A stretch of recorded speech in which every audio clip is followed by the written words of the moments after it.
नमस्ते।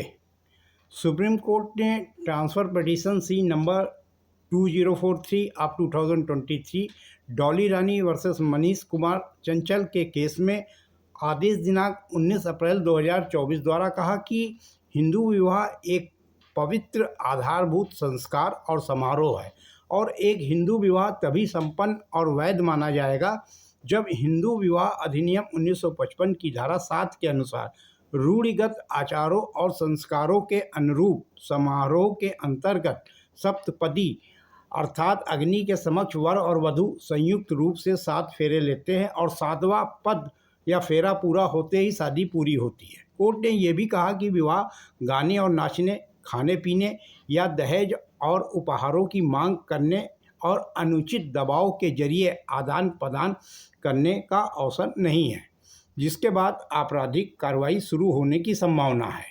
विवाह कोई व्यावसायिक लेन देन नहीं है।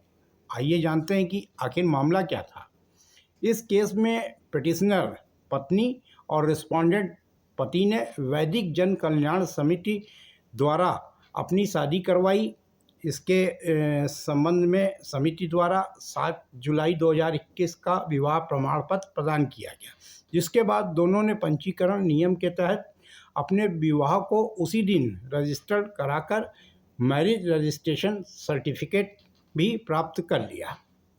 अब शादी के बाद पति और पत्नी में विवाद होने पर पहले पत्नी द्वारा पति के खिलाफ FIR तथा मेंटेनेंस का केस दाखिल किया गया, तो वहीं दूसरी तरफ पति ने तलाक का मुकदमा दाखिल किया और इसी डाइवोर्स के केस को एक स्टेट से दूसरे स्टेट में ट्रांसफ़र कराने के लिए पत्नी की तरफ से सुप्रीम कोर्ट में प्रेजेंट ट्रांसफ़र पिटीशन दाखिल की गई। बाद में पति और पत्नी द्वारा संयुक्त रूप से आर्टिकल 142 के तहत एप्लीकेशन दाखिल कर ये प्रार्थना की गई कि चूँकि उनकी शादी हिंदू धर्म के रीति रिवाजों और हिंदू मैरिज एक्ट के सेक्शन 7 के प्रावधानों के अनुसार नहीं की गई है, इसलिए कानून की नज़र में कोई वैध विवाह नहीं था।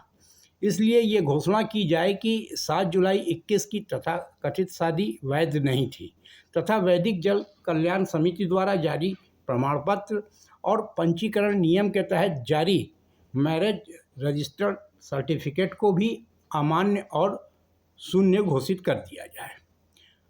कोर्ट ने केस के सभी पहलू और कानूनी प्रावधानों को देखने के बाद कहा कि वर्तमान मामले में उपरोक्त मापदंडों का पालन पक्षकार द्वारा नहीं किया गया। इस परिस्थिति में हम घोषणा करते हैं कि पक्षों के बीच दिनांक 7/7/21 को हुआ विवाह अधिनियम की धारा 7 के प्रावधानों के संबंध में हिंदू विवाह नहीं है। परिणाम स्वरूप वैदिक जन कल्याण समिति द्वारा जारी विवाह प्रमाण पत्र और पंजीकरण नियम के तहत रजिस्टर्ड मैरिज सर्टिफिकेट को शून्य घोषित किया जाता है और चूंकि शादी को वैध और कानूनन संपन्न नहीं हुई थी, इसलिए दोनों पति पत्नी नहीं हैं। इसलिए उनके बीच चल रहे सभी केसेस को भी ख़त्म कर दिया। उम्मीद करता हूँ कि ये वीडियो आपको पसंद आया होगा।